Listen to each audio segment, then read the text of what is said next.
तो चलिए स्टार्ट करते हैं। यह है त्रुटियों के प्रकार। जैसा कि आपको पिछले वीडियो में बताया गया होगा कि त्रुटियां क्या होती हैं, यानी कि जो मेजरमेंट में अनसर्टेनिटी होती है, अनिश्चितता होती है मापन में, उसी को हम त्रुटि कहते हैं। इनके कुछ प्रकार हैं, बहुत सारे टाइप होती हैं एरर्स की, जिनमें हम कुछ आपको बताते हैं। ये कुछ 6 प्रकार की हैं, जिनमें सबसे पहली है क्रमबद्ध त्रुटि, दूसरी है यादृच्छिक त्रुटि, तीसरी है सकल त्रुटि और चौथी है निरपेक्ष, पांचवी है आपेक्षिक त्रुटि और छठवीं है औसत त्रुटि। क्रमबद्ध त्रुटि को कहते हैं systematic error, random error, gross error, absolute error and relative average error. ये मतलब सभी त्रुटियों के नाम हैं जिनको हमने इंग्लिश में बताया आपको। और क्रमबद्ध त्रुटि में सबसे पहले जो त्रुटि आती है यह है यंत्रगत त्रुटि, और दूसरे नंबर पे है बाह्य कारणों के कारण त्रुटि, जिसे हम एक्सटर्नल एरर बोल सकते हैं, यानी कि error due to external causes.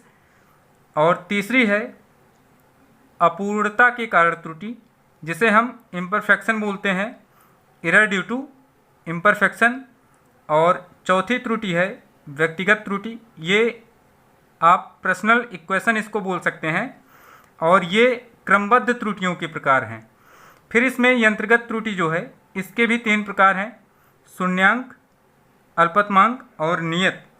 ये त्रुटि भी हम लोग पढ़ेंगे। तो सबसे पहले हम एक स्टेप से स्टार्ट करते हैं। क्रमबद्ध त्रुटि क्या है, जिसे हम बोलते हैं सिस्टमैटिक एरर। ये क्या होता है? ये निश्चित और ज्ञात कारणों के कारण जो त्रुटि उत्पन्न होती है उसे हम बोलते हैं सिस्टमैटिक एरर। सिस्टमैटिक होगा मतलब क्रमबद्ध होगा, तो जाहिर सी बात है क्रमबद्ध अगर उसको किया गया है तो जानकारी में लेके किया गया होगा। एक डाटा अगर क्रम से बनाया गया तो आपको ये पता होगा कि किसमें कौन सी त्रुटि है। तो क्रमबद्ध त्रुटि जो होती है, ऐसी त्रुटि जो ज्ञात कारणों के कारण उत्पन्न होती है और निश्चित होती है, उसे हम क्रमबद्ध त्रुटि कहते हैं। आप ये क्रमबद्ध त्रुटि में लिख सकते हैं, ये इसकी परिभाषा है। मतलब वह त्रुटि जो निश्चित होती है और ज्ञात कारणों के कारण उत्पन्न होती है, उसे हम सिस्टमैटिक एरर कहते हैं।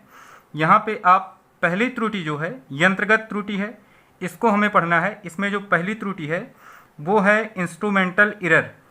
इंस्ट्रूमेंटल एरर ये क्या होता है, आप इसको समझ लीजिए। यंत्रगत त्रुटि, जैसा कि आपको लग रहा है, यंत्र के अंतर्गत जो त्रुटि होती है उसे हम यंत्रगत त्रुटि कहते हैं।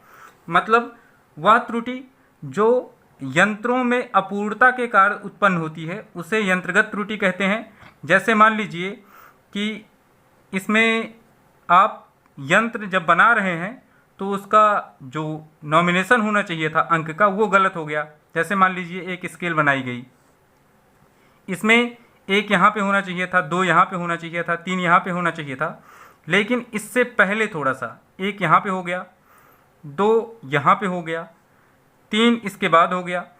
तो ये सब त्रुटि जो है यंत्रगत त्रुटि है, यानी कि यंत्र के कारण जो त्रुटि उत्पन्न होती है उसे हम यंत्रगत त्रुटि कहते हैं। इसके 3 प्रकार होते हैं। शून्यांक त्रुटि, शून्यांक त्रुटि में यंत्र का जो शून्य अंक होता है वो गलत तरीके से इंडिकेट कर दिया जाता है, यानी कि दर्शाया गया होता है, जिसके कारण माप में त्रुटि आती है, जिसे हम शून्यांक त्रुटि कहते हैं। अर्थात शून्यांक त्रुटि में क्या आप बोलेंगे, ये देखिए यंत्रगत त्रुटि में शून्यांक त्रुटि है, इसकी परिभाषा आप कैसे बोलेंगे? यंत्रों में जो शून्यांक दर्शाए गए होते हैं, जब उनमें त्रुटि हो जाती है तो यंत्र में भी त्रुटि आना शुरू हो जाती है, जिससे ली गई माप भी त्रुटिपूर्ण होगी, जिसे हम शून्यांक त्रुटि कहते हैं। यानी कि यंत्र के शून्यों के कारण जो त्रुटि उत्पन्न होती है उसे यंत्रगत शून्यांक त्रुटि कहते हैं। अब दूसरा है अल्पतमांक त्रुटि, ये भी यंत्रगत के अंतर्गत आता है। यंत्रगत त्रुटि के अंतर्गत अल्पतमांक त्रुटि भी आता है, जिसे बोलते हैं लीस्ट काउंट एरर या परमिसिबल एरर। अनुमेय त्रुटि इसको कहते हैं। अब इसको आपको समझना है। अब यहाँ पे आप ये समझिए कि अल्पतमांक क्या है, ये आप तो पढ़ चुके हैं। मापक यंत्र की जो विभेदन सीमा होती है, यानी कि मापक यंत्र से जो सबसे छोटी माप ली जा सकती है वही उसका अल्पतमांक कहलाती है। अब यहाँ पे मापक यंत्र के लिए ही अल्पतमांक रूप में एक त्रुटि बनाई गई। वास्तव में ये कोई त्रुटि नहीं है, आप सीधा सीधा लिखिएगा, अल्पतमांक कोई त्रुटि नहीं है, ये वास्तव में यंत्र का अल्पतमांक ही होता है। अब यहाँ पे क्या है कि किसी यंत्र से जैसे 0.1 सेंटीमीटर का मेजरमेंट लिया जा सकता है। अब आपको 0.1 नहीं 0.5 ये वाला मेजरमेंट करना है, 0.5 सेंटीमीटर का मेजरमेंट करना है। तो आप करेंगे क्या? सपोज करिए कि यहाँ पे स्केल है, अब यहाँ पे एक था, इसके अंदर 10 खाने होंगे छोटे छोटे, जिसे आप 0.1 सेंटीमीटर कहेंगे। अगर 0.5 सेंटीमीटर मेजर करना हुआ तो आप बहुत आसानी से मेजर कर पाएंगे 0.5। यहाँ पे इस यंत्र की क्वालिटी क्या है कि सबसे छोटी माप इससे 0.1 सेंटीमीटर की ली जा सकती है, तो 0.5 बहुत ईजी होगा मेजर करने के लिए। लेकिन अगर 0.01 सेंटीमीटर बोल दिया जाए कि ये मेज़रमेंट आपको करना है तो इम्पॉसिबल हो जाएगा। आप यहाँ से ये मेजरमेंट्स एक्यूरेटली नहीं ले पाएंगे। मतलब आप गेस करेंगे कि 0.01 एकदम एग्जैक्टली 0 के आसपास ही होगा यहाँ पे, जबकि ये वाली लाइन आपकी 0.1 सेंटीमीटर की है। तो आप गेस करेंगे कि इसका 0.01 सेंटीमीटर कहाँ होगा, यहाँ पे। अब इस माप को मेज़र करने के लिए हमें वर्नियर कैलिपर्स जैसे इंस्ट्रूमेंट का यूज़ करना पड़ेगा, लेकिन यहाँ पे आपको वर्नियर ना देके यही यंत्र दिया जा रहा है, तो आप इस पे गैस करेंगे। तो अब अगर गैस किए तो जाहिर सी बात है वो मान जो आपने मेजर किया ज़्यादा भी हो सकता है, कम भी हो सकता है। अब अगर इस स्थिति में हम देखेंगे तो त्रुटि होने के चांसेस बहुत ज़्यादा हैं।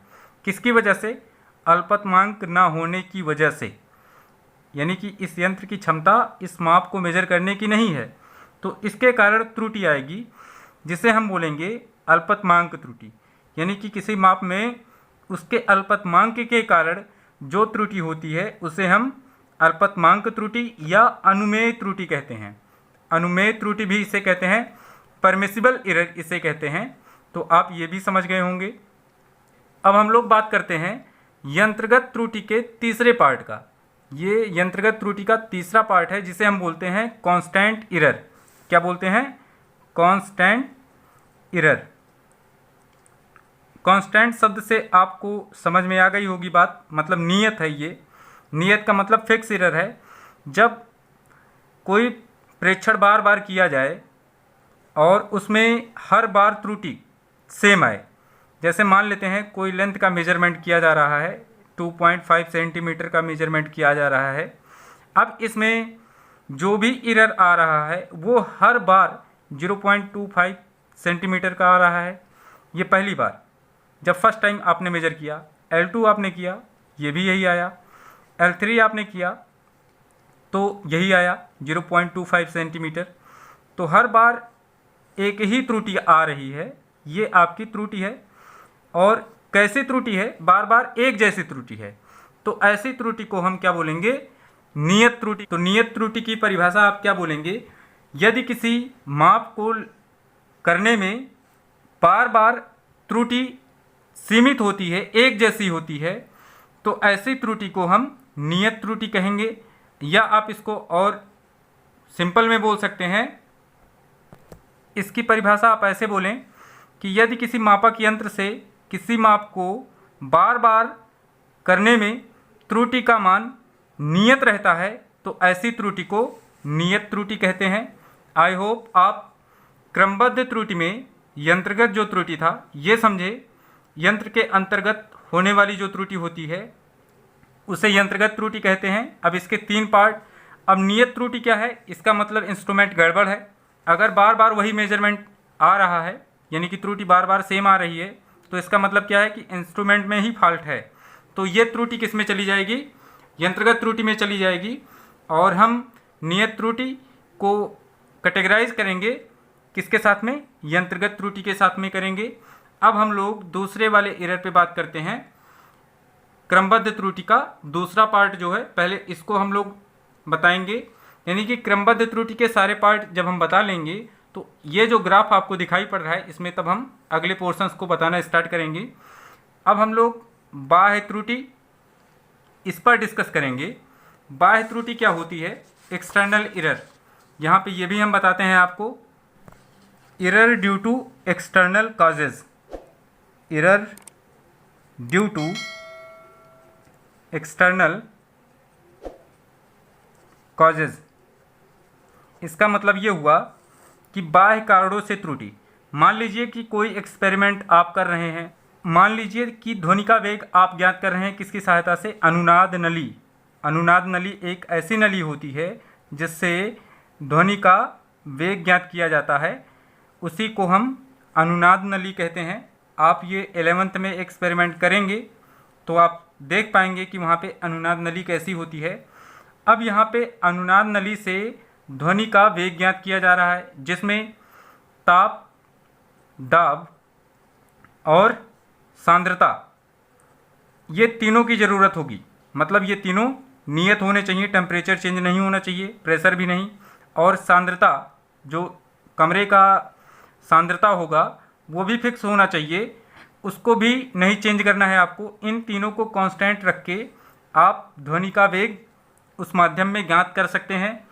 अब अगर मान लीजिए कि बाह्य कारणों के कारण, यानी कि ताप, दाब, सांद्रता के कारण इनमें कोई एरर आता है, तो वो क्यों आएगा। जिस ताप पे उसको करना चाहिए था, या आप जिस ताप पे प्रेक्षण को करना स्टार्ट किए, प्रयोग को करना स्टार्ट किए, थोड़ी देर बाद वो ताप बदल गया, या दाब बदल गया, या सांद्रता चेंज हो गई, तो जाहिर सी बात है कि जो ध्वनि का वेग आना चाहिए था वो नहीं आएगा। जैसे 332 मीटर पर सेकेंड, ये निर्वात या वायु में ध्वनि का वेग होता है। अब ये किस टेम्परेचर पे, कमरे के ताप पे, कमरे का ताप 25 डिग्री सेंटीग्रेड माना जाता है। अब यही ताप किसी कारण से 26 डिग्री सेंटीग्रेड हो गया, तो आपको ये वेग नहीं मिल पाएगा। समझ आई होगी बात आपको। तो आप ये कहेंगे कि बाह्य कारणों के कारण जो त्रुटि होती है उसे हम बाह्य त्रुटि कहते हैं। बाह्य कारणों का मतलब आप ऐसे बोलिए, ताप, दाब, सांद्रता में परिवर्तन होने से जो त्रुटि होती है उसे हम बाह्य त्रुटि कहते हैं, यानी कि उसे हम कहते हैं error due to external causes. अब यहाँ पे हमें पढ़ना है अपूर्णता के कारण त्रुटि। क्या हमने पढ़ा अभी तक, ये पढ़ लिया, ये भी पढ़ा, ये भी पढ़ा, और ये तीनों भी ऑलरेडी हो चुके हैं। अब हमें इस पॉइंट पे बात करना है, एरर ड्यू टू इम्परफेक्शन। ये हमें जानना है कि ये क्या होता है, एरर ड्यू टू इम्परफेक्शन, जिसे हम लोग कहते हैं अपूर्णता के कारण त्रुटि। तो ऐसे ही लग रहा है कि अपूर्णता क्या हो सकती है। अपूर्णता हमारी नहीं, यंत्र की अपूर्णता, यंत्र की अपूर्णता। इसको अगर ऐसा लिखा जाए तो आपको पूरी बात समझ में आ जाएगी। यंत्र की अपूर्णता क्या है, यंत्र जब बनाया जा रहा है तो वो कुछ ना कुछ अपूर्ण कर दिया जा रहा है। जैसे बहुत इजी तरीके से हम बताते हैं कि ये स्केल आपका है जो आप साधारण तरीके से यूज करते हैं, वो 6 इंच का होता है, जिसमें 15 सेंटीमीटर होते हैं। अब इसको बनाते समय ये जो स्केल बना वो 14.9 सेंटीमीटर या 6.9 इंच के आसपास बना। अब ये क्या हो गया, यंत्र की अपूर्णता हो गई। तो यंत्र की अपूर्णता के कारण जो त्रुटि होती है उसे हम इम्परफेक्शन एरर यानी कि अपूर्णता की त्रुटि कहते हैं। यंत्र की अपूर्णता के कारण होने वाली जो त्रुटि होती है उसे हम अपूर्णता की त्रुटि कहते हैं।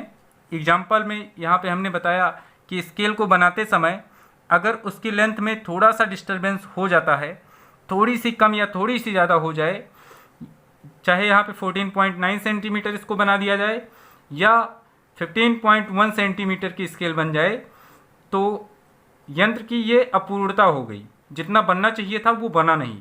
इसके कारण त्रुटि आएगी, जो भी मेजरमेंट आप लेंगे उसमें फॉल्ट होगा। अब ये किसके कारण है? यंत्र की अपूर्णता के कारण है, तो हम बोलेंगे कि ये अपूर्णता त्रुटि है।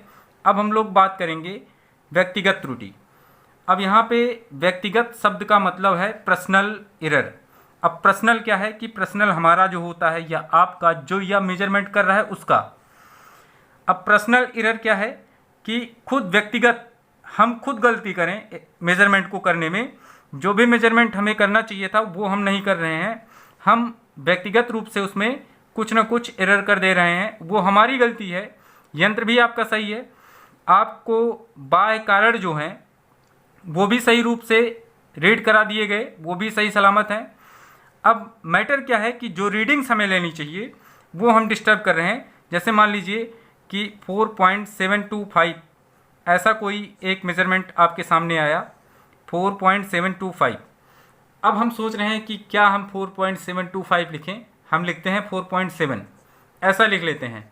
तो भैया ये क्या है? ये हमारा पर्सनल मैटर है कि हम 25 को नहीं लिख रहे हैं। यंत्र की कोई गलती नहीं है, यंत्र ने पूरी माप दी है 4.725, लेकिन हमारी जो लेजी सिस्टम है उसके द्वारा हम क्या डिसाइड कर रहे हैं कि हम 4.7 लिखेंगे, ना कि हम 4.725 लिखेंगे।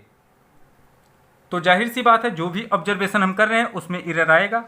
या यहाँ पे एक लेते हैं, आप जैसे मान लीजिए कोई चीज़ लेने गए, वहाँ पे आपको जब वो तौल के दिया गया किसी किराने की दुकान पे, वो आपको दिखाई पड़ रहा है 1.002 kg।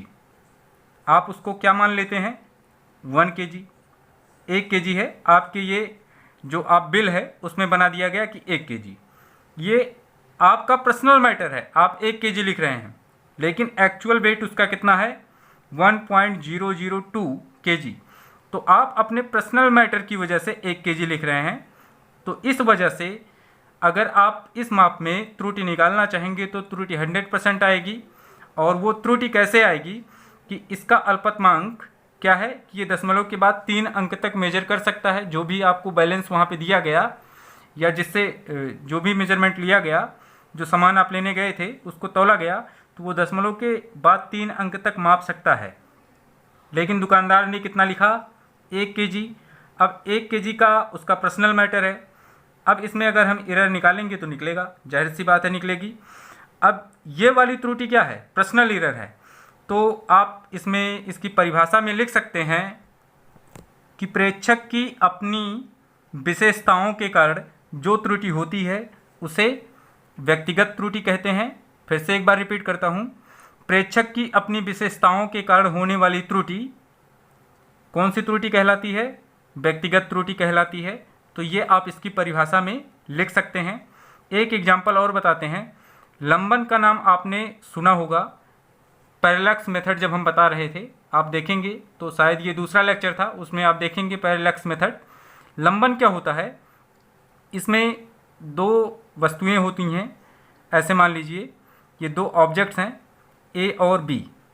इनको इस प्रकार से सेट करना होता है कि ये दोनों एक ही लाइन में एकदम बराबर से दिखाई पड़े। जैसे मान लीजिए ये आपको मेरी उंगली दिखाई पड़ रही होगी, ऊपर और नीचे दोनों उंगलियां क्या हैं?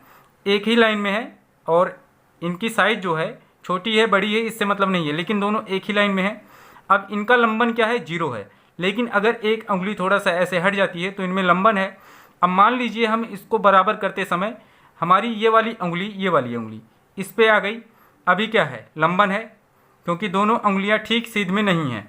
तो लंबन दूर करते समय भी कभी कभी जो प्रेक्षक होता है वो कहता है चलिए इतने पे ही ठीक है ना, मान लेते हैं लंबन 0 हो गया है, तो वो मेजरमेंट को आगे बढ़ा देता है, माप को आगे बढ़ा देता है या प्रयोग को आगे बढ़ा देता है। तो वो उसका पर्सनल मैटर है, क्योंकि वो लंबन दूर करना नहीं चाहता पूरी रूप से। अब इसके कारण जो त्रुटि हो जाएगी उस प्रयोग में, उसको बोलेंगे personal error. I hope personal error अच्छे से आपको समझ में आ गया होगा।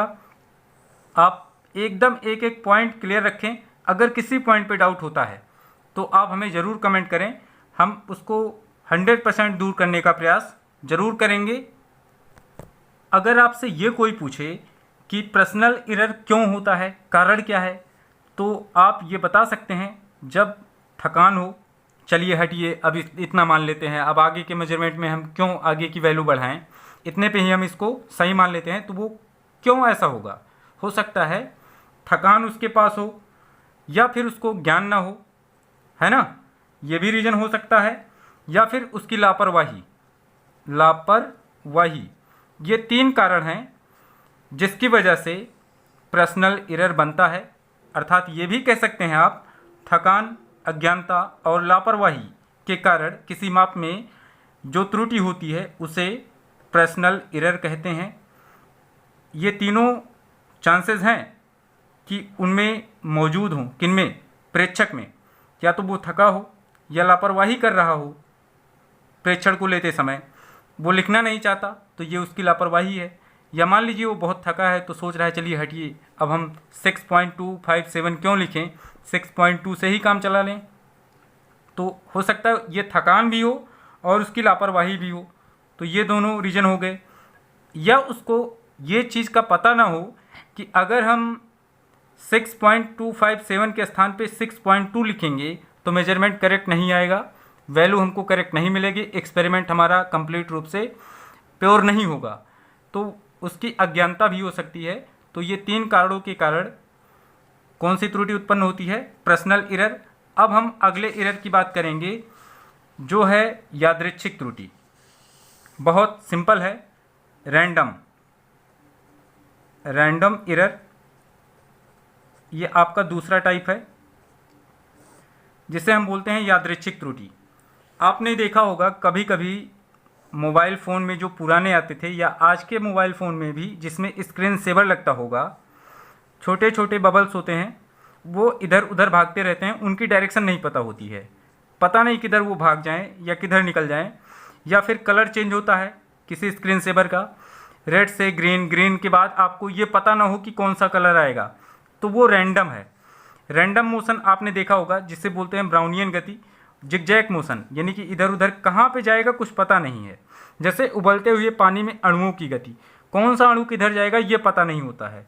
उसी तरह से रैंडम एरर है, यानी कि ऐसी त्रुटि जिसके कारणों का कोई बोध नहीं होता है उसे हम रैंडम एरर या यादृच्छिक त्रुटि कहते हैं।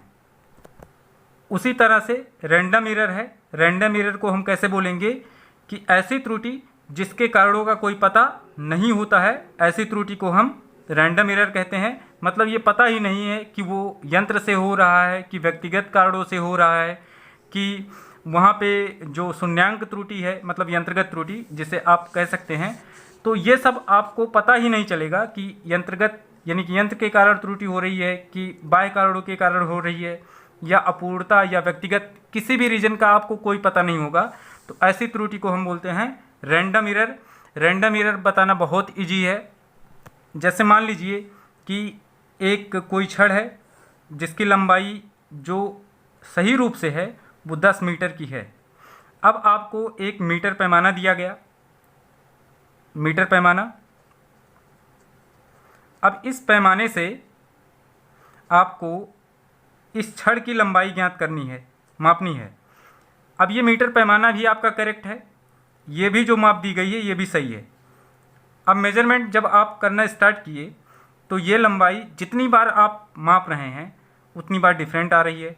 कभी 9.8 मीटर आया, कभी 9.9 मीटर आया, कभी 10.1 मीटर आया। तो आपको ये नहीं पता चल पा रहा है कि आप ये एरर कहाँ से कर रहे हैं, ये पैमाने का एरर है कि इसका एरर है, या हम खुद गलती कर रहे हैं मापने में, जबकि बोला गया कि ये भी सही है ये भी सही है। तो एरर कहाँ से आ रहा है? आप लापरवाही भी नहीं कर रहे हैं, आपको ज्ञान भी है, थके भी नहीं हैं, तो ऐसे एरर को बोलेंगे रैंडम एरर। तो आई होप रैंडम एरर भी आपको अच्छे से समझ में आ गया होगा। अब हम लोग बात करते हैं सकल त्रुटि, जिसे बोलते हैं ग्रॉस एरर। इसकी परिभाषा भी बहुत ईजी है। यहाँ पे मान लीजिए कि ग्रॉस एरर है, अभी आप इसको डिफ़ाइन करना चाहते हैं तो आप बहुत आसानी से इसको डिफ़ाइन कर सकते हैं। ग्रॉस एरर क्या होता है? कि अज्ञानता और लापरवाही, ये दो शब्द आप इसमें लगाइएगा। अज्ञानता और लापरवाही के कारण जो त्रुटि होती है उसे हम सकल त्रुटि कहते हैं। अभी आपने इन दोनों शब्दों का जिक्र किसमें किया था? पर्सनल एरर में। तो जैसे पर्सनल एरर है उसी तरह से ग्रॉस एरर भी है। क्या बोलेंगे कि अज्ञानता और लापरवाही के कारण जो त्रुटि होती है उसे हम ग्रॉस एरर कहते हैं। प्रेक्षक के अज्ञानता और प्रेक्षक की लापरवाही के कारण जो त्रुटि उत्पन्न होती है उसे हम ग्रॉस एरर कहते हैं। जैसे मान लीजिए कि आप कोई लेंथ का मेजरमेंट या कोई प्रयोग कर रहे हैं, उसमें आप जो भी रीडिंग ले रहे हैं वो गलत कर दें, तो रीडिंग एक इसका रीज़न हो गया, यानी कि रीडिंग को सही रूप से ना लेना, ये इसका एक रीज़न हुआ। दूसरा, पाठ्यांक को गलत तरीके से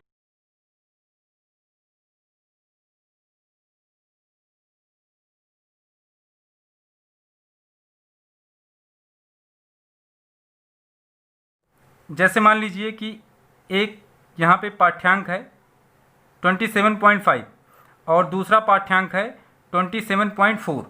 अब आपको करना क्या है कि इसको प्रेक्षण में शामिल करना है, प्रयोग में शामिल करना है।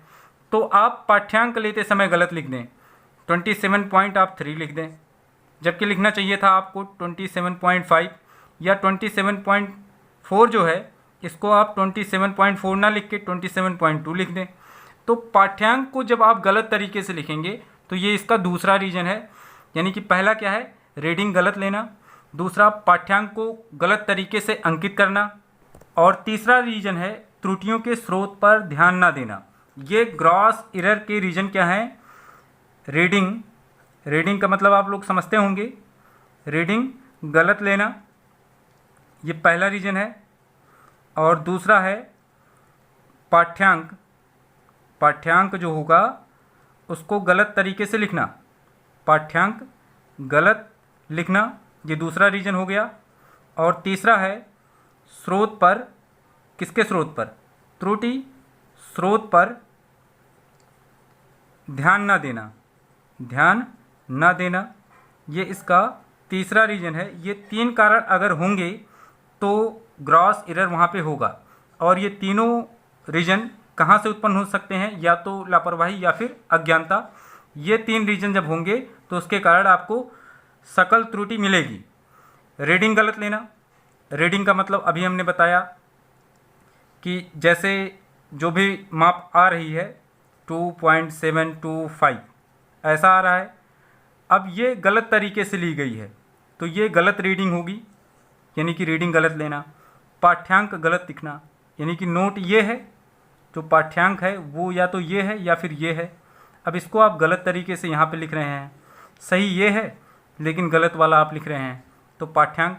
या स्रोत क्या है उसका? स्रोत का मतलब जहाँ से एरर हो रहा है उस पर ध्यान ना दें, तो आपको ये एरर पॉसिबल है कि मिलेगा। इसे बोलते हैं सकल त्रुटि। अब हम लोग बात करते हैं निरपेक्ष त्रुटि। निरपेक्ष से तो नहीं पता चलेगा, यानी कि ये किसी के साथ में नहीं है। आप निरपेक्ष का मतलब यही निकालेंगे, इसको बोलते हैं एब्सोल्यूट। इंग्लिश वाले वर्ड से इसका अच्छे से पता चल जाता है। एब्सोल्यूट एरर क्या होता है ये आपको समझना है। वास्तविक मान और प्रेक्षित मान के बीच का अंतर निरपेक्ष त्रुटि कहलाता है। आप यहाँ पे ऐसे लिख सकते हैं, निरपेक्ष त्रुटि क्या है? वास्तविक मान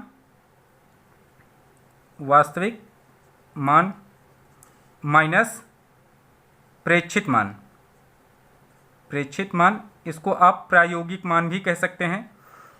इनका जो अंतर होता है उसको हम निरपेक्ष त्रुटि कहते हैं। वास्तविक मान और प्रायोगिक मान के बीच के अंतर को निरपेक्ष त्रुटि कहते हैं। निरपेक्ष त्रुटि को डेल्टा, सपोज ये वास्तविक मान क्या था? x बार, और पहला प्रेक्षित मान आपका जो आया है वो x1 है। ऐसे तो आप इसको कैसे लिखेंगे कि ये हो जाएगा mod of x is equal to x bar, यानी कि वास्तविक मान कैसे प्राप्त होता है? बहुत सारे प्रेक्षण करने के बाद उसका जब एवरेज निकाल लिया जाता है तो वो आपका वास्तविक मान बन जाता है। जैसे आपको कोई लंबाई निकालनी है किसी चीज़ की, ये आपकी एक छड़ है, इसकी लंबाई, वास्तविक लंबाई आपको बतानी है, तो बहुत बार मेज़रमेंट किया जाए, हर बार डिफरेंट डिफरेंट आए, फिर उस लंबाइयों का औसत निकाला जाए। जो औसत आएगा वही औसत इसका वास्तविक मान हो जाएगा। तो वास्तविक मान क्या होता है? बहुत सारे मानों का एवरेज होता है, जिसे हम वास्तविक मान कहते हैं। अब ये प्रेक्षित मान क्या है कि पहली बार में जो आपने मेजरमेंट लिया था वो घटा दें, वो आपका प्रायोगिक मान है, प्रयोग करते समय जो आपको मिला, ठीक है ना। माइनस x1 कर लें यहाँ पे और इसको मॉड में लिखें। मॉड का मतलब ये हुआ कि ना तो ये प्लस में लिख सकते हैं ना ही माइनस में, जो आएगा आप सिर्फ उसका अंतर दर्शाइए। जैसे मान लीजिए कि वास्तविक मान 5 था और आपने प्रायोगिक मान जो निकाला वो 3 था, तो आपको निरपेक्ष त्रुटि का मान मिलेगा डेल्टा एक्स का मॉड इज इक्वल टू कितना? 5 - 3। ऐसा करेंगे। अब ये आपको मिला कितना? Delta x is equal to 2। लेकिन मान लीजिए कि आपको प्रेक्षित मान जो मिला, एक बार ये आपका रियल वैल्यू आपको पता है 5 है, लेकिन यहाँ पे प्रैक्टिकल वैल्यू जो आपकी आ रही है वो 6 है। आपने निरपेक्ष त्रुटि निकालना चाहा तो डेल्टा एक्स का मॉड ये लिखेंगे। अब इज इक्वल टू यहाँ से जो एवरेज वैल्यू है यानी कि वास्तविक मान -6 करेंगे तो वैल्यू आपको क्या मिलेगी? Mod of delta x is equal to यहाँ पे मिलेगा -1, लेकिन delta x is equal to आपको मिलेगा 1। कहने का मतलब ये हुआ निरपेक्ष त्रुटि को ना तो प्लस में लिखेंगे और ना ही माइनस में, और परिभाषा हम आपको बता चुके हैं। तो इस तरह से निरपेक्ष त्रुटि निकाला जाता है। अब इसके बाद है आपेक्षिक त्रुटि, रिलेटिव एरर। आपेक्षिक त्रुटि ये बहुत ईजी है। अब इसी के साथ में हम आपको प्रतिशत त्रुटि भी बता देंगे। इसको बोलते हैं रिलेटिव एरर। बहुत आसान है।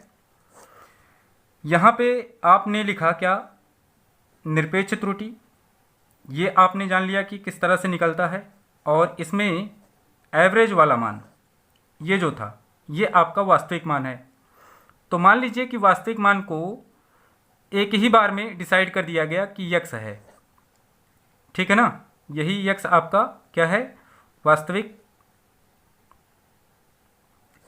मान है, जिसको यक्स लिखा जा रहा है। और जो इसका निरपेक्ष मान है यानी कि निरपेक्ष त्रुटि, इस वास्तविक मान में होने वाली निरपेक्ष त्रुटि क्या है? डेल्टा यक्स है। यदि वास्तविक मान डेल्टा यक्स हो और निरपेक्ष त्रुटि डेल्टा एक्स हो, यदि वास्तविक मान एक्स हो और निरपेक्ष त्रुटि कितना हो? डेल्टा एक्स हो, तो यहाँ पे निरपेक्ष त्रुटि और वास्तविक मान के अनुपात को क्या बोलते हैं? आपेक्षिक त्रुटि, रिलेटिव एरर। आप इसको समझिएगा। इज इक्वल टू क्या होगा? Delta x by x. ये हो जाएगा आपका रिलेटिव एरर। परिभाषा कैसे बोलेंगे? निरपेक्ष त्रुटि और वास्तविक मान के अनुपात को रिलेटिव एरर बोलते हैं। जैसे मान लीजिए कि ये आपको दिया गया है x इज इक्वल टू 2.5। अब रिलेटिव एरर इसमें सपोज 0.1 आ गया, ये आपका रिलेटिव एरर है। ऐसे मान लीजिए कि आ गया, थोड़ी देर के लिए आएगा तो कुछ और, जब हम एक्सपेरिमेंट करेंगे तो ये इतने का अंतर आ रहा है, ऐसा आपको मानना है। अब यहाँ पे इसकी जो त्रुटि होगी अर्थात आपेक्षिक त्रुटि वो क्या होगी? रिलेटिव एरर आपको यहाँ से मिल जाएगा कितना? 2.5 0.1 ये करेंगे, सॉरी यहाँ पे करेंगे 0.1 बाई कितना? 2.5, तो यहाँ से आपको मिलेगा 1/25 यानी कि 1/25। ये आपका रिलेटिव एरर हो जाएगा। इस तरह से आप रिलेटिव एरर निकालेंगे। अब अगर मान लीजिए परसेंटेज एरर आपको यहाँ पे निकालना होता तब क्या करते? रिलेटिव एरर का मल्टीप्लाई अगर हम 100 के साथ में कर दें तो हमको परसेंटेज एरर मिल जाएगा। आप डायरेक्ट बोलिए कि रिलेटिव यानी कि आपेक्षिक त्रुटि का 100 के सापेक्ष त्रुटि ज्ञात करने पर जो त्रुटि मिलती है उसे हम रिलेटिव एरर कहते हैं, या और सिंपल तरीके से इसको बोल सकते हैं आपेक्षिक त्रुटि का 100 के साथ गुणा करने पर जो त्रुटि प्राप्त होती है उसे हम प्रतिशत त्रुटि कहते हैं। मतलब relative error into 100 is equal to percentage error. ठीक है ना, ये बोल सकते हैं आप। मतलब आपेक्षिक त्रुटि का 100 के साथ गुणा करने पर जो त्रुटि हमको प्राप्त होती है उसे हम प्रतिशत त्रुटि कहते हैं। जैसे मान लीजिए ये आपका रिलेटिव एरर आया था, अब यहाँ पे 1/25 ये था, इंटू 100 अगर कर दें तो आपको प्रतिशत त्रुटि मिलेगा कितना, 4%। तो इस तरह से प्रतिशत त्रुटि निकाला जाता है। आप अब पढ़ेंगे औसत त्रुटि। औसत त्रुटि तो हमने बता ही दिया है, बहुत सारी त्रुटियां आप निकालें। कौन सी त्रुटि, ये आपकी निरपेक्ष त्रुटि अगर निकाल रहे हैं, या बहुत सारी त्रुटियां आपको दी गई हैं, सभी त्रुटियों का औसत जो होता है, माध्य जिसे आप कहेंगे, उसे हम औसत त्रुटि कह सकते हैं। बहुत साधारण तरीके से आप इसको समझिए, यानी कि सभी त्रुटियों का औसत मान, सभी त्रुटियों का औसत मान औसत त्रुटि कहलाता है। अब आप औसत कैसे निकालेंगे, पहले ऐसे उसका निरपेक्ष मान निकालते चले जाएं, वास्तविक मान प्रेक्षित मान का अंतर, वास्तविक मान प्रेक्षित मान का अंतर, ऐसे निकालेंगे 1 2, ऐसे बहुत सारे मान आएंगे। तो यहाँ से निरपेक्ष मान ऐसे आप लिखेंगे 1 प्लस कितना, ऐसे लिखेंगे x2, ऐसे कहाँ तक, प्लस मॉड ऑफ xn तक लिखेंगे। डेल्टा xn है यहाँ पे मॉड ऑफ डेल्टा x, और यहाँ पे 1 मॉड ऑफ डेल्टा x, और यहाँ पे 2, इसी तरह से plus mod of delta x, और यहाँ पे n है। तो डिवाइड करेंगे आप कितने से, n से, तो आपको क्या मिलेगा, एवरेज एरर मिल जाएगा। यानी कि बहुत सारे यहाँ पे क्या है, निरपेक्ष मान है। तो निरपेक्ष मान का अगर हम औसत निकालते हैं, अर्थात निरपेक्ष त्रुटियों का औसत जो होगा उसे हम औसत त्रुटि कहेंगे। या आप बहुत साधारण तरीके से बोल सकते हैं कि सभी त्रुटियों का औसत मान औसत त्रुटि कहलाता है। ऐसे ही निकाला जाएगा। हालांकि ये यहाँ पे वास्तविक मान जैसे निकाला गया था उसी टाइप में लग रहा है कि औसत त्रुटि है। औसत का प्रतिशत भी निकल सकता है, औसत त्रुटि का प्रतिशत ऐसे ही। यदि औसत त्रुटि 2.5 है तो इसके प्रतिशत के लिए आप डायरेक्ट इसमें 100 से मल्टीप्लाई कर दें तो आपको मिलेगा 250%, है ना। तो आप बहुत आसान तरीके से औसत त्रुटि या फिर जो भी त्रुटियों के प्रकार हैं जिनको हमने बताया, ये आप अच्छे से समझ गए होंगे। अब उम्मीद करते हैं कि आपको किसी पॉइंट पे अगर डाउट होगा तो आप हमें ज़रूर कमेंट करेंगे। आज के वीडियो में बस इतना ही। अगर वीडियो आपको पसंद आई है तो वीडियो को लाइक और शेयर ज़रूर करें। चैनल पे पहली बार आए हैं तो चैनल को ज़रूर सब्सक्राइब करें और अगले टॉपिक का इंतज़ार करें। धन्यवाद।